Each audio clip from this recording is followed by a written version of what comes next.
If you don't have a backflow prevention valve, could you conceivably kill your neighbor accidentally or otherwise? Maybe, maybe not.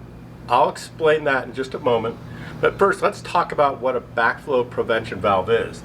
This is one, and so is this. They both essentially do the same thing. Now, here's how they work. So you can see that the water comes in from the city, and we've got a valve right here. If we need to shut it off as an emergency, we would pull this ball valve up, and it would shut it off to the house. But as water travels up, it can either go out the spigot or into the house or up into this backflow prevention valve and down into the irrigation system. So I water these plants with a little drip system, and this is the backflow prevention valve. So what it does is, if the city does something outside of the project, like right out at the street, let's say they have a water main that breaks, all of a sudden it's going to alter the amount of pressure coming into the house, and it's going to start sucking water out towards the street. Another thing that could do that would be if they open up like a fire hydrant. It's going to change the pressure coming into the houses in the neighborhood, and it's going to start pulling water so that it gets the water that it wants, and it's a much bigger valve, right?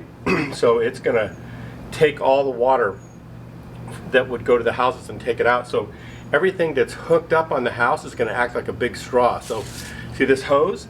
If this hose was sitting in a plant and there was fertilizer down at the bottom of the plant, it would act like a big giant straw, and that fertilizer could get sucked up into the system and go into the house. Now, could it kill your neighbor? We're going to find out about that in just a second. But first, I'm going to put this backflow prevention valve on here so that if that happens, what this does, it has a bunch of little holes around here, and when the water gets sucked back in, so if we have an event like I had described, if the water gets sucked back in, it's going to allow the water to come out those little holes instead of getting sucked back into the house.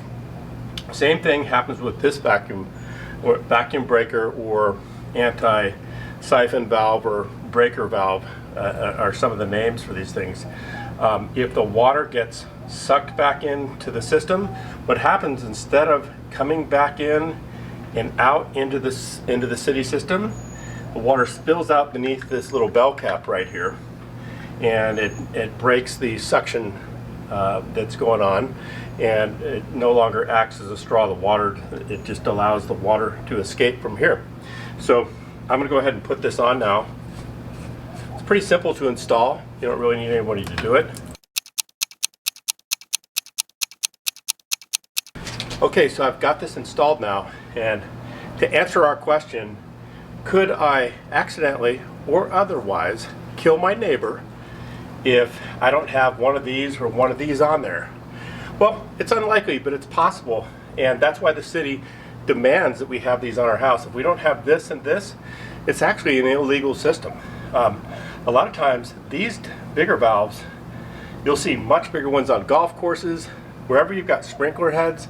Those could act as a straw and suck all the fertilizer that's on the ground, or if you've got one of these going to a pool, if you don't have a vacuum breaker there, then you could be sucking up all the pool chemicals into the system and go back out to the city, to the street, and then redistribute that water into somebody's house where maybe they shower in it or drink it. So that's how these backflow prevention valves work, also known as anti-siphon valve or backflow prevention valves.